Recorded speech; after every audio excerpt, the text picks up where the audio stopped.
Hello, everyone. We're gonna Hello again. We're gonna be looking at Forest today. This is like the first time I kind of gone into Forest, so I'm pretty new to the whole archetype. But I know you've played it a reasonable amount, right, Dan? Yes, and this list looks a fair amount different than what I normally run for a Roach deck. Yeah. I guess the biggest thing is I have the new Tempest cards, so I'm running the three Errands and two Jungle Wardens. Um, this deck is a lot. What I found when I was playing it a bit, it's a lot more. It's not so much about doing it like a turn 8 or turn 7 kill. It's more about doing like a turn 8 and turn 9 Roach Burst, followed by like turn 10 Jungle Warden or Grimnir. You know what I mean? Yep. It's.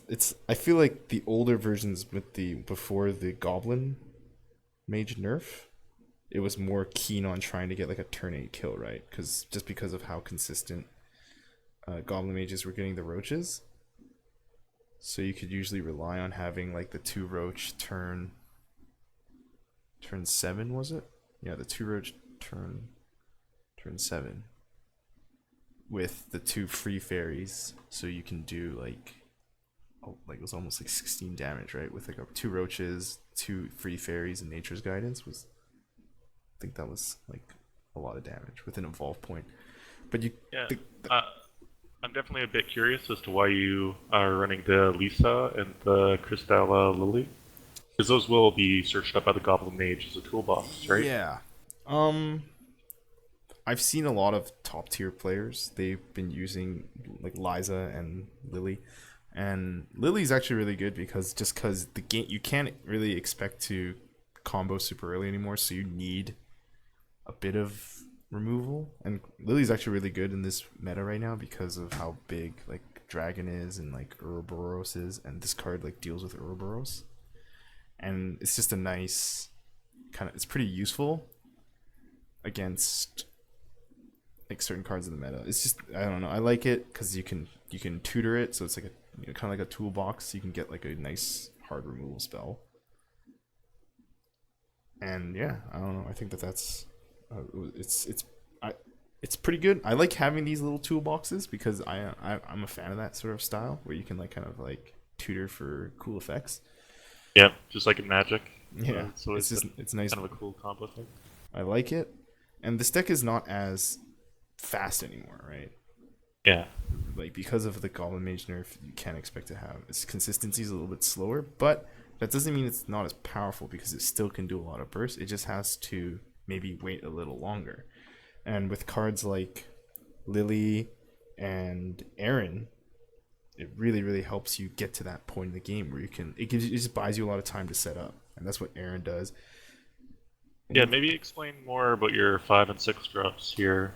Like, why did you go with only a 2 of Jungle Warden, 3 of Aaron?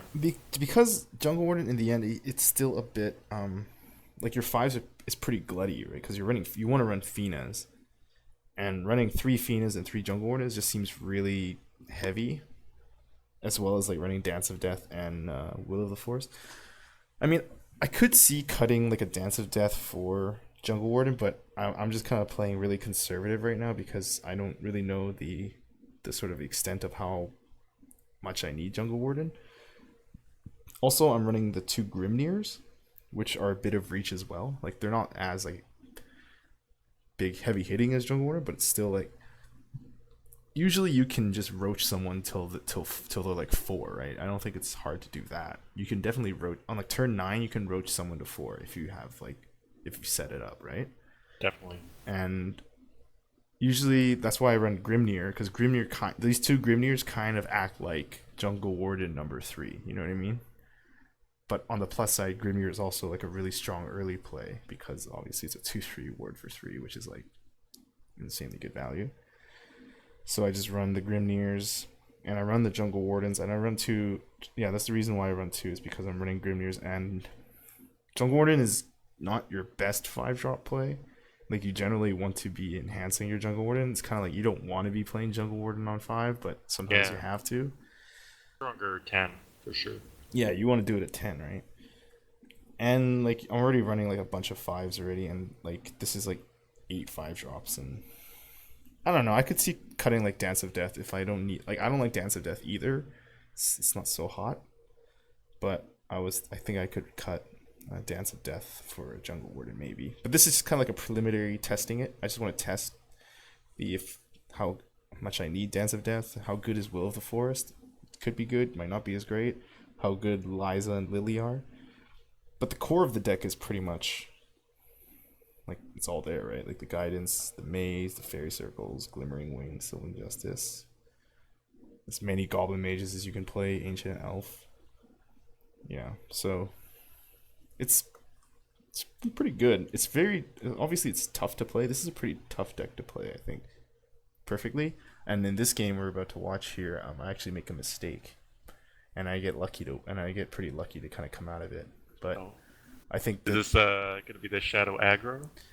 actually I don't know. I think this was I was playing against a shadow. It looked like a mid range or control deck. It wasn't aggro. No, it wasn't aggro for sure. So I just mulled a roach because I think you don't ever really want to have a roach in your opener, and this is like a really nice hand already. So yeah, this it's interesting because I really think that this deck is still pretty top tier because of just how powerful Rhinoceros is, obviously. And it's actually I feel like this deck is actually really good against aggro because of just how many taunts you run. Sylvan Justice is really good. But yeah, so I see this and I'm already kind of like, okay, this is like probably just like a Neft style deck, or like a, you know, yeah, like a Neft basically. So I just Justice that guy.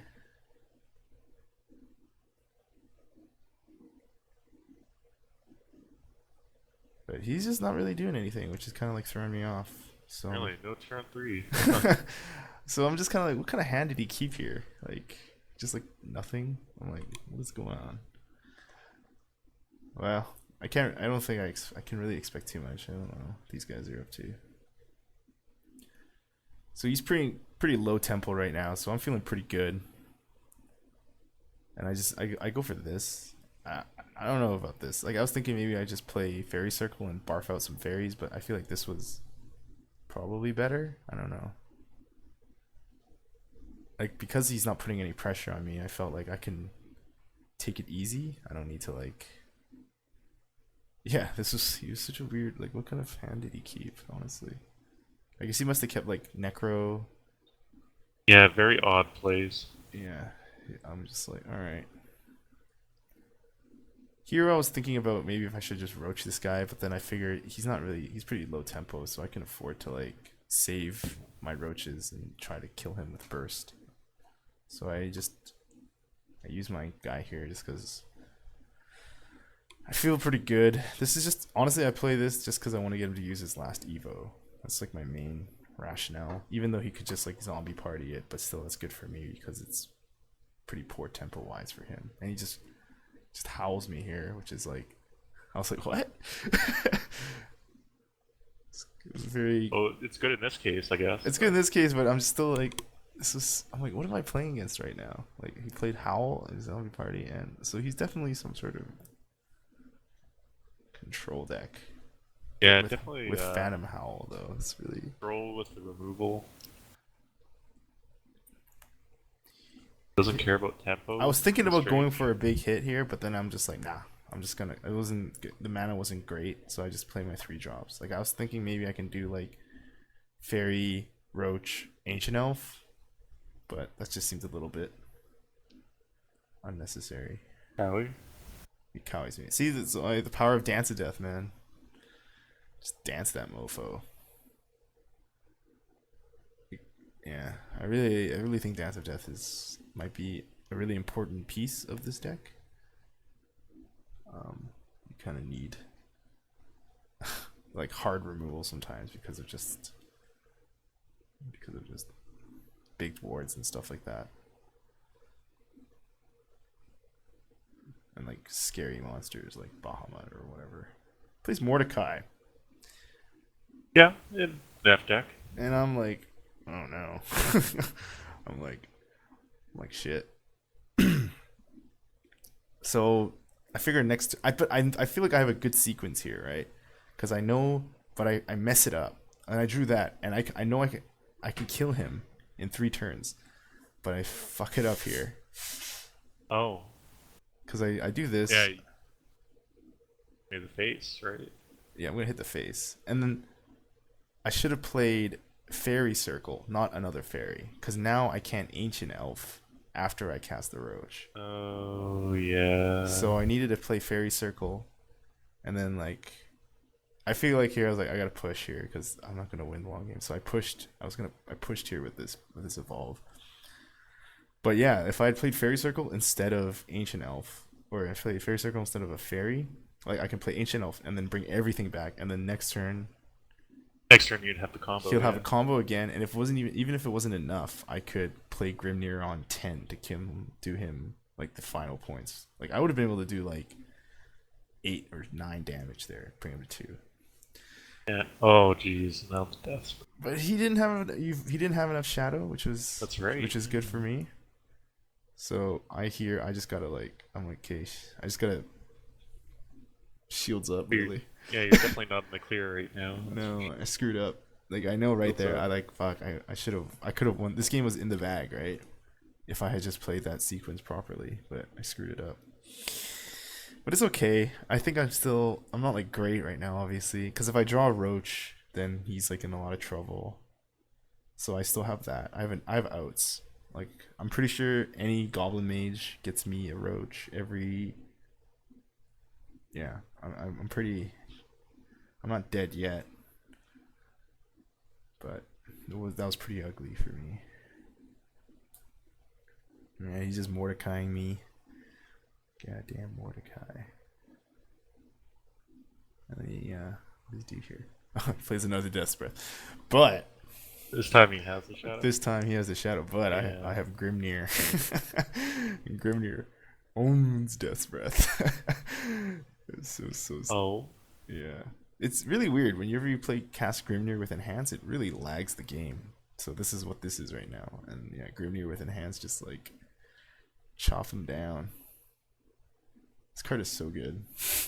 Look at this. How's this fair? Well, it's 10 mana. Yeah. But and with like a so worth it. and it's a ward too, right? So he's like you can't really deal with this very well. Any Ektars. Hector. They mistranslated this card. This card's supposed to be Hector, not like Ektar, however they spelled it. Like Oh, really? Yeah, it's Hector. When I read the Japanese there, it's actually Hector. So he does this. Oh, yeah. Powerful. This is pretty powerful. So I'm like, I guess I have Aaron. Aaron can buy me a turn, but it's gonna be tough. But I top deck a Roach, and we win. Yeah. Easy Roach. Yeah, that was pretty lucky. But I just wanted to kind of highlight that sequence, right? That's kind of how this deck is now. That previous sequence with the you can't burst in one turn anymore. You actually have to like burst like in a sequence of like 3 turns. You know what I mean? Yeah. You can't just I do mean, I've definitely seen a lot of Roach decks where they try to get early damage in, yeah. get that one strong Roach. But this, it's taken the other perspective, where you just try to like stabilize early game, then Yeah. try to get in that late game win. Yeah, you're not so much about hitting huge amounts of damage in one turn. It's all about doing sequence to burst.